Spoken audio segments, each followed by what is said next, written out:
sorga. Bapa yang kami sembah, kami puji, kami muliakan hanya di dalam nama Tuhan kami Yesus Kristus. Kami juga mau bilang banyak terima kasih kepada Tuhan untuk waktu yang Tuhan berikan bagi kami, di mana Tuhan mengizinkan kami untuk di hari ini memuji dan memuliakan nama Tuhan. Tuhan, biarlah ibadah kami ini boleh jadi hanya di dalam nama Bapa, Anak, dan Roh-Mu yang kudus. Amin.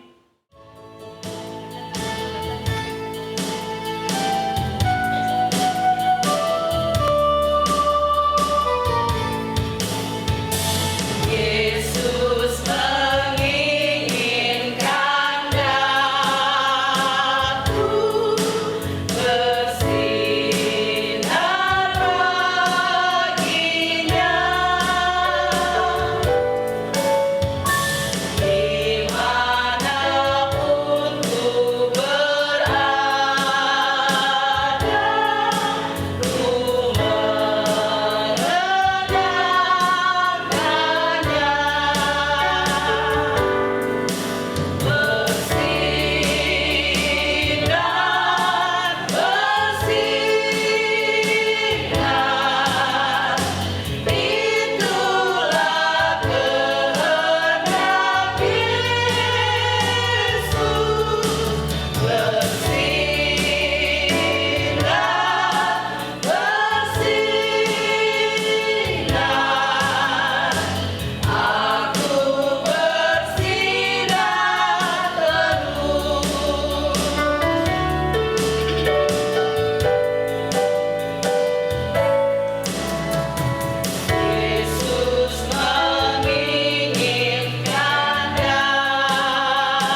dalam Mazmur pujian yang terambil dari Mazmur 111, ayat yang pertama hingga ayat yang ke-10. Kita akan membaca secara berbalas-balasan.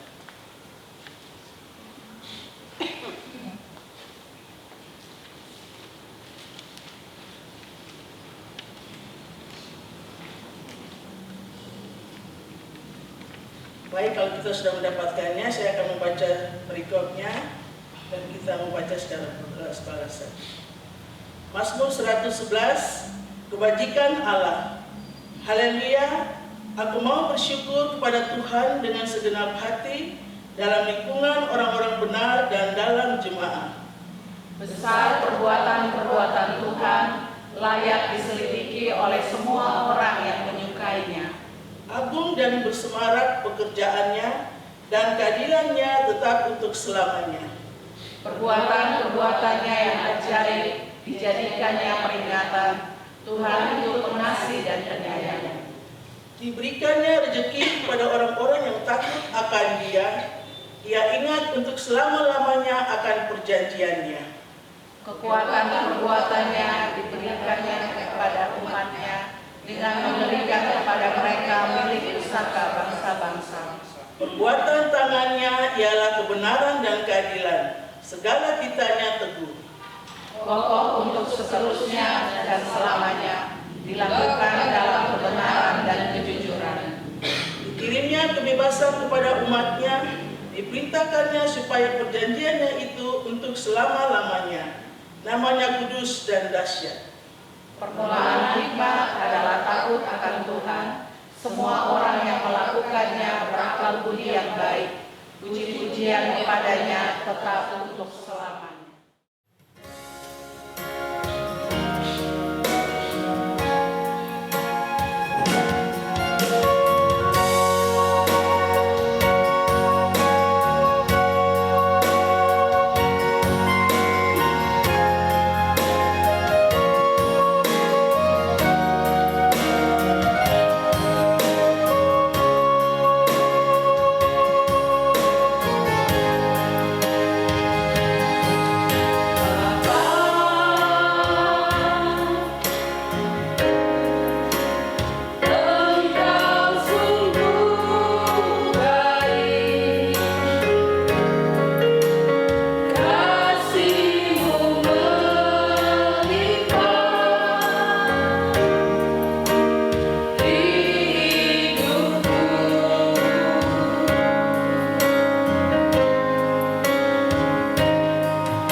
Persekutuan Oikumene Kantor Bapenda yang Tuhan kasihi, kita akan membaca firman Tuhan dan mari kita berdoa. Di sini dan kini Bapa, kami ada sejenak bersekutu, bertemu, dan kami ada di hadirat-Mu. Sejenak kami mau memberi diri bagi-Mu Tuhan, membuka hati pikiran kami untuk mendengarkan firman-Mu, mengisi relung hati dan hidup kami, juga jiwa kami. Engkau penuhi dengan firman-Mu yang akan kami baca, kami dengar, dan kami renungkan pagi ini, supaya Tuhan dengan renungan firman-Mu yang memenuhi hidup kami akan kembali dalam seluruh aktivitas kegiatan kerja kami, tapi juga dalam hidup rumah tangga kami masing-masing. Terpuji nama-Mu, dalam nama Tuhan Yesus kami berdoa. Amin. Pembacaan kita di saat ini terambil dari Yohanes 4, Perjanjian Baru, Injil Yohanes 4 ayat 31 sampai 34. Seharusnya ini panjang, tapi karena poin yang saya ambil hanya di ayat 31 sampai 34, hanya itu yang kita baca. Yohanes 4 ayat 31 sampai 34.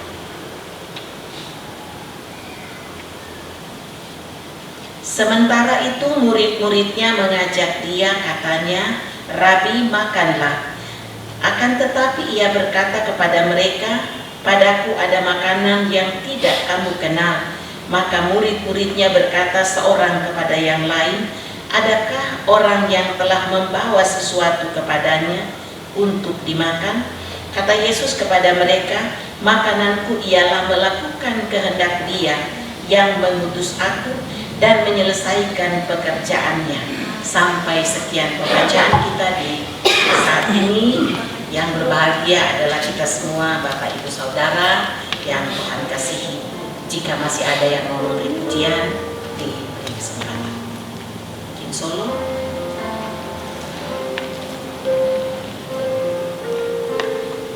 Tidak ada? Ya. Bapak Ibu Saudara-saudara yang Tuhan kasihi, pembacaan ini saya tidak baca dari awal karena cukup panjang, tapi yang pasti Bapak Ibu sudah tahu adalah seorang perempuan Samaria bertemu dengan Yesus. Nah, bicara soal makanan, bukankah itu kebutuhan mutlak? Kebutuhan mutlak. Tidak bisa ditunda, sudah besok sudah. Atau nanti deh lain kali saja saya makan. Kita butuh makanan itu tiap hari. Bahkan sehari kita bisa makan berkali-kali. 2-3 kali, bahkan bisa lebih. Belum cemilan, baru makan nasi 3 kali, cemilan entah berapa kali. Tidak bisa tidak makan, harus makan. Katanya supaya tubuh kuat dan sehat, katanya. Seorang perempuan Samaria tanpa sengaja bertemu dengan Yesus yang adalah seorang Yahudi di sebuah sumur saat itu, kala itu. Perempuan itu mungkin tidak tahu bahwa dia akan ketemu Yesus di sumur itu. Dia mungkin tidak pernah tahu, tidak pernah membayangkan bahwa di sumur yang akan pergi, saya akan bertemu dengan Yesus. Tetapi Yesus pasti tahu. Yesus pasti tahu bahwa di situ, di sumur itu, aku akan bertemu Dia. Dan sementara itu, murid-murid Yesus akan datang membawa makanan untuk Dia. Sebab sebelum bertemu perempuan itu, murid-murid bilang, "Ke kota dulu beli makanan untukmu, Guru." Nah, sambil mereka pergi, datanglah si perempuan itu. Dan mereka melihat Yesus berbicara dengan perempuan Samaria. Sedang berbicara Yesus dengan seorang perempuan Samaria. Dalam pertemuan yang singkat dan sederhana itu, terjadi percakapan antara Yesus dan perempuan itu, perempuan Samaria, soal air untuk diminum dan soal air hidup.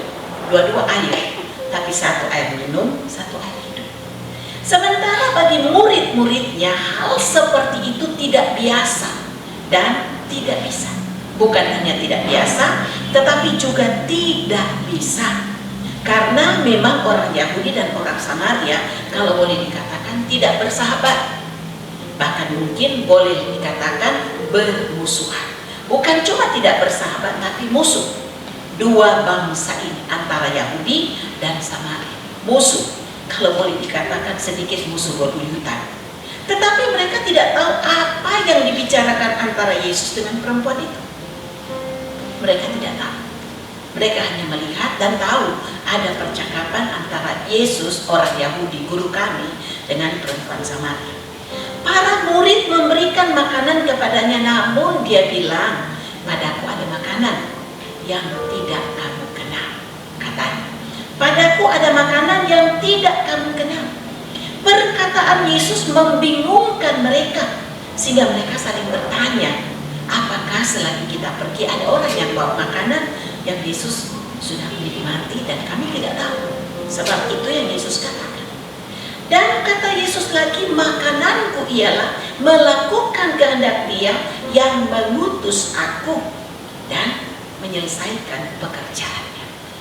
Makananku adalah melakukan kehendak Dia yang mengutus aku dan menyelesaikan pekerjaannya.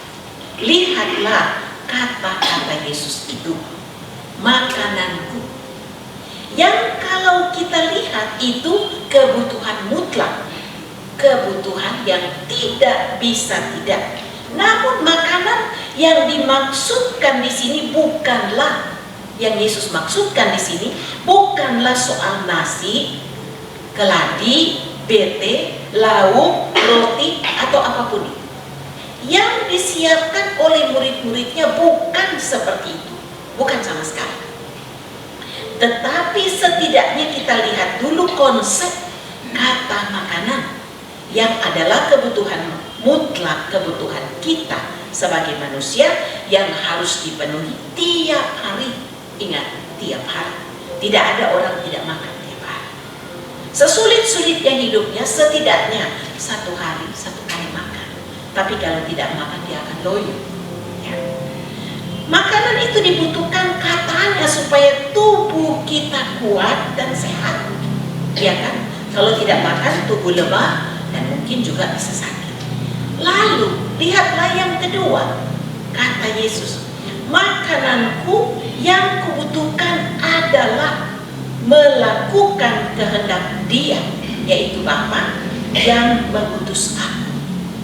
Yang dimaksudkan Dia adalah Bapa yang telah mengutus Dia. Nah, kata makanan itu saja sudah kita pahami, tiap hari tidak bisa tidak, kita harus makan.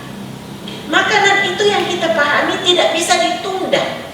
Kita tidak bisa bilang karena tidak ada makanan, nanti sudah, lain kali saja. Tidak bisa. Karena kita kekurangan, kita bilang nanti sudah, besok baru ada makanan. Tidak bisa. Atau kita bilang, bolehkah lain kali? Tidak. Tidak bisa. Konsep makanan yang kita pahami adalah makan, harus makan tiap hari. Lihat sejenak, ternyata makanannya, makanan Yesus adalah melakukan kehendak Bapa. Apa kehendak Bapa itu? Kita tahu kehendak itu adalah berbuat bagi orang lain, memberi sesuatu kepada orang lain, mengasihi orang lain, menolong orang lain, dan apalah itu namanya, yang pasti untuk orang lain, berguna dan berarti bagi orang lain, bagi orang lain. Jadi ternyata makanannya, makanan Yesus itu melakukan sesuatu untuk orang lain, keluar dari dirinya. Bukan makanan yang dalam pikiran kita adalah lauk, keladi, bete, nasi, ikan, roti masuk. Bukan. Berbeda, bukan. Konsep pengajaran dan pemahaman yang Yesus sedang tanamkan itu adalah makanan bukan yang masuk, tetapi yang keluar. Bukanlah makanan yang ada dalam pikiran kita seperti tadi, sesuatu yang masuk dalam tubuh kita. Atau konsep makanan yang lebih buruk adalah mencari keuntungan untuk kita, mencari keuntungan untuk diri kita. dan itu yang kita bilang makanan. Tetapi konsep makanan bagi dia adalah seperti yang di atas tadi.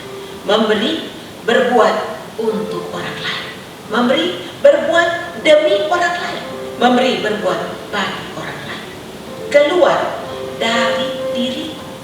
Keluar dari dalam diriku.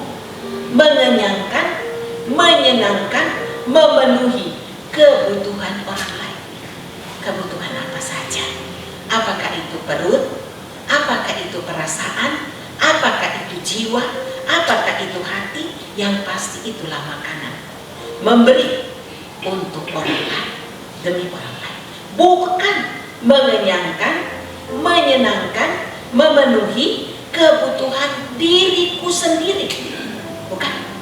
Bukan supaya ku kenyang, ku puas dan menyenangkan hati. Bukan. Makananku bukan yang masuk, tapi yang keluar. Dan pertanyaannya, siapa orang lain? Siapa mereka yang harus ku kenyangkan? Yang membutuhkan untuk ku beri, untuk ku senangkan, dipenuhi. Bukan saja jasmani, tapi rohani. Itu yang Yesus minta dan kehendaki untuk kita lakukan dalam hidup sebagai pribadi, keluarga, orang percaya, tetapi juga persekutuan oikumene di kantor Bapenda di sini. Di sepanjang hari kita bekerja di sini, di sepanjang hidup kita, tapi juga di dalam rumah tangga, keluarga, saudara bersaudara. Kita lihat di sini yang Yesus sedang memberi pemahaman berbeda dengan dunia barat. Yesus ajarkan kalau musuh bukan untuk dibalas, tapi dikasihi dan didoakan. Beda bukan? Sementara pemahaman dunia, musuh kita balas. Dia benci, kita juga balik benci. Dia marah, kita balik marah. Tetapi Yesus bilang bukan. Dia marah, kita balik kasih. Dia benci, kita kasih. Dia tidak suka, kita tetap kasih. Bahkan bukan cuma kasih, tetapi Tuhan bilang doakan dia. Lalu pemahaman ini pun Tuhan katakan kepada kita bertolak belakang dengan pemahaman dunia. Kalau makan supaya tubuh sehat, makan lauk, makan ikan, makan sayur, bete dan seterusnya. Boleh, tidak salah. Itu kita butuh secara jasmani. Tetapi yang Tuhan bilang, bukan cuma tubuh yang butuh sehat, bukan, tapi juga jiwamu, rohani dan mental butuh sehat. Lalu kita pikir, kalau kita sendiri secara jasmani, secara rohani butuh sehat, Tuhan bilang itulah makanan, buatlah bagi orang lain. Kalau kamu sudah bukan, sudah kuberi, kau kenyangkan dengan segala firman yang selalu kamu dengar. Kamu kenyang, kamu kuat secara jiwa, secara perasaan, secara rohani. Dan Tuhan bilang, ku tempatkan kamu di dunia, di kantor, sebagai istri di keluarga, sebagai suami di keluarga, sebagai anak di keluarga, sebagai orang tua di keluarga. Penuhilah dia yang Tuhan beri bagi kamu. Kalau dia istri, penuhilah jiwa istri dengan makanan, memberi apa yang dia butuh. Bukan soal memberi makanan tiap bulan stor beras. Mama, ini beras sudah ya 30 kilo, berarti 30 hari, 30 kilo sehari 1 kilo cukup. Bilang bapak, kalau cuma kita 2 cukup. Lalu anak-anak makan apa? Iya dong, beli bete cukup, bisa. Mari kita makan beras dan bete saja. Ikan, mungkin kita tidak berpikir bahwa masih butuh yang lain. Kalau cuma beras, cuma nasi dan bete, kenyang tapi sehat, tidak. Butuh yang lain. Itu pun yang Tuhan mau kita sebagai istri untuk suami, suami untuk istri, orang tua untuk anak-anak. Tapi jangan lupa kita anak-anak untuk orang tua yang mungkin kita masih jaga di rumah, penuhi dia. Ada waktu dia akan pergi tinggalkan kita. Berapa lama lagi orang tua dengan kita? Tidak lama. Apakah hitung hari, minggu, bulan, atau tahun? waktu yang tersisa beri apa yang dia butuh. Bukan makanan jasmani saja, tapi penuhi jiwanya dengan kasih sayang. Berbuat kepada kekasih kita, kepada orang tua anak kita, kepada siapapun yang Tuhan katakan, makananmu adalah berbuat bagi orang lain. Artinya, kalau kau bisa, kau pun akan kenyang secara rohani. Kenapa? Karena kau akan merasakan ada damai, ada sukacita, ada kepuasan yang orang lain tidak bisa beri dan orang lain tidak bisa tahu. Tapi ketika kita bisa memberi, menolong, mengenyangkan orang lain, mengenyangkan dalam tanda kutip jiwa, rasa, dan hatinya, maka kita akan merasa senang, tenang, dan damai bahwa kita bisa memberi kebahagiaan kepada orang lain. Bisa memberi, itu yang Tuhan mau, dan itulah makanan yang ku minta kau beri kepada orang lain. Makananmu akan ku beri, tapi ku titipkan kau beri makanan kepada orang lain yang ada di sekitar hidup. Amin.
Bapa di surga, terima kasih untuk firman-Mu yang sudah kami dengar, yang Engkau minta bagi kami sebagai anak-anak-Mu, sebagai milik dan persekutuan Oikumene Bapenda di Jayapura, untuk supaya kami hidup tidak untuk mengenyangkan diri kami, menyenangkan hidup kami, memuaskan hati kami, tetapi juga kami, Tuhan minta lewat firman-Mu bahwa kami juga bisa menolong orang lain, memberi dan menyenangkan orang lain.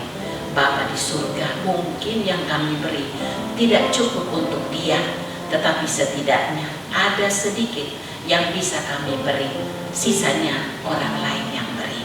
Maka di dalamnya Tuhan ada sukacita, ada damai, ada kebahagiaan, ada kepuasan rohani dan hati yang boleh kami nikmati ketika kami bisa memberi sedikit kepada orang lain. Bapa Sorgawi, sebab Engkau tidak meminta dari kami untuk memberikan banyak, bahkan lebih, apalagi untuk mencukupkan untuk tiap orang, sebab Engkau pun tahu kami sendiri membutuhkan untuk hidup kami. Namun Tuhan, sedikit dari yang kami punya, kami beri, tentu akan memberi rasa sukacita tersendiri bagi orang. Bukan soal sesendok nasi, sepotong bete dan keladi, sepotong ikan, tetapi sepotong sukacita, sepotong rasa kedamaian, sepotong kebahagiaan. Jika kita bisa beri di hari ini dan esok, di dalamnya Tuhan tentu ada damai yang mewarnai hati kami, hatiku, hatinya, dan hidup dalam kebersamaan dan persekutuan orang percaya, baik di persekutuan Oikumene Bapenda di sini tetapi juga dalam persekutuan keluarga, rumah tangga, saudara bersaudara. Terima kasih Tuhan. Pagi ini kami boleh ada dalam persekutuan, di dalam persekutuan Oikumene Bapenda di tempat ini. Kami mau berdoa Tuhan untuk target dan realisasi PAD Provinsi Papua. Tentu Tuhan, mereka bekerja, kantor ini berupaya untuk supaya target boleh dicapai, realisasi PAD boleh terpenuhi, sehingga Tuhan di dalamnya akan memberikan satu sukacita bahwa kantor dan badan ini boleh memenuhi apa yang diminta oleh pemerintah. Tentu dibutuhkan kerja keras, setia, tanggung jawab di dalam setiap karyawan yang di dalamnya Tuhan ada anak-anak Tuhan. Biarlah Engkau berikan mereka kekuatan, hikmat untuk bekerja supaya mencapai target dan merealisasikan PAD Provinsi Papua. Selebihnya Tuhan, itu urusan Tuhan.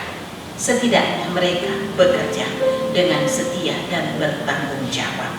Kami berdoa untuk Kepala Badan Bapenda Provinsi Papua, Ibu Yosefina Francisca Wai, SEMSI. Tuhan, Engkau telah memilih dan menempatkannya sebagai Kepala Badan di tempat ini. Tentu Engkau tahu bahwa Ibu Engkau akan pakai untuk memimpin badan ini seturut dengan kehendak. Kami mohon Bapa, Ibu juga hanya manusia, penuh dengan kekurangan, kelemahan, dan ketidakmampuan. Namun Tuhan, Engkau memilih dan menempatkannya. Engkau pun akan menopang, menguatkannya. Karena itu hikmat-Mu beserta dengan Ibu supaya Ibu boleh melaksanakan tugas pekerjaan yang Engkau embankan di pundaknya. Bapa Surgawi, berkati juga rumah tangga dari Ibu supaya boleh dibangun rumah tangga yang penuh damai dan sukacita, penuh dengan cinta kasih Allah. Kami berdoa juga Tuhan untuk Sekretaris Bapak Denny Kambuaya SEMSI.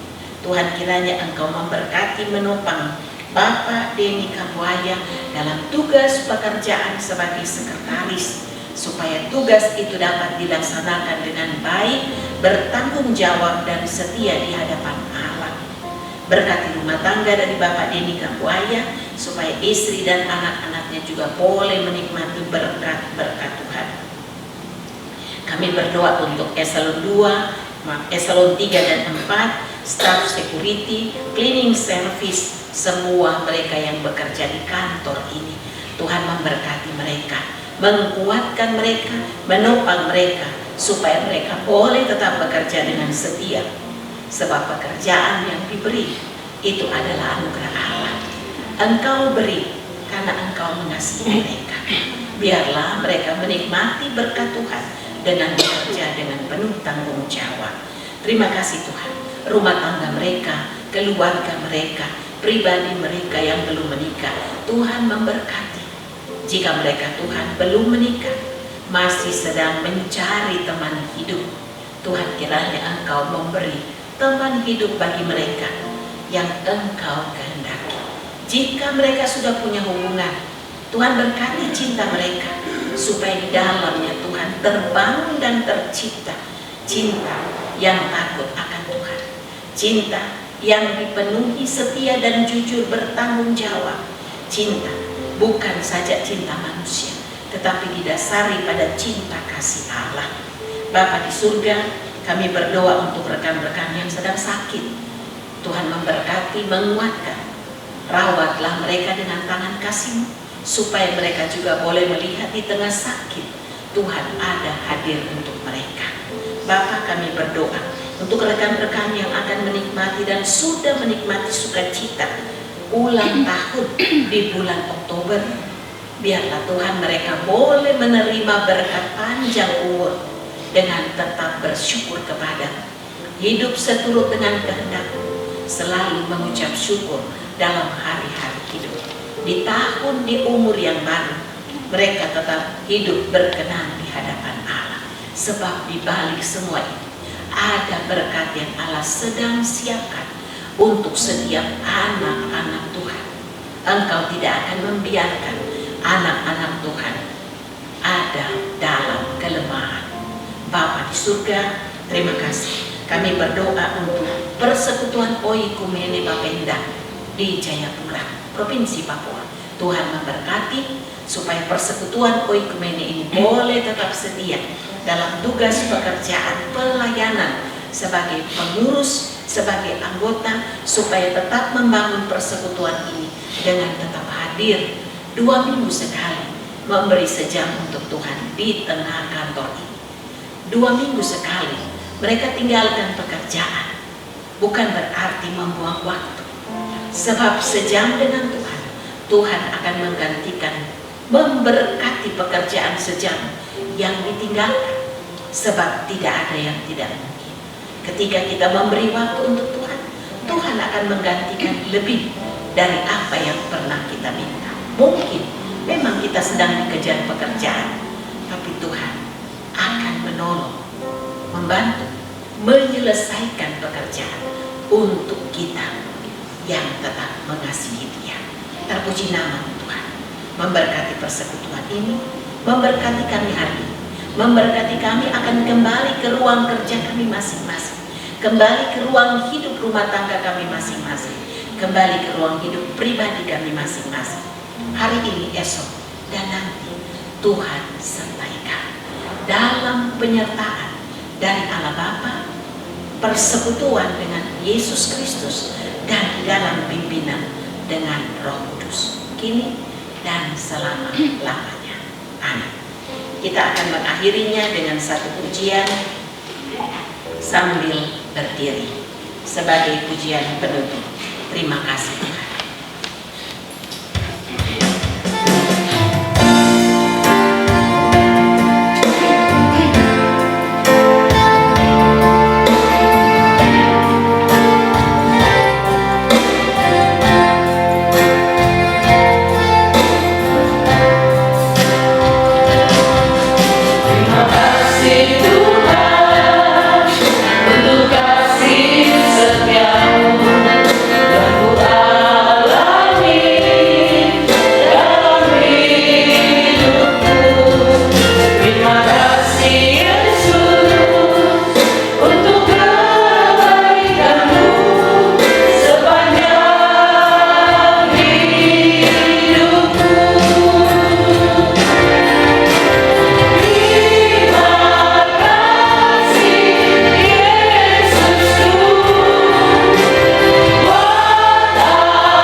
Silakan.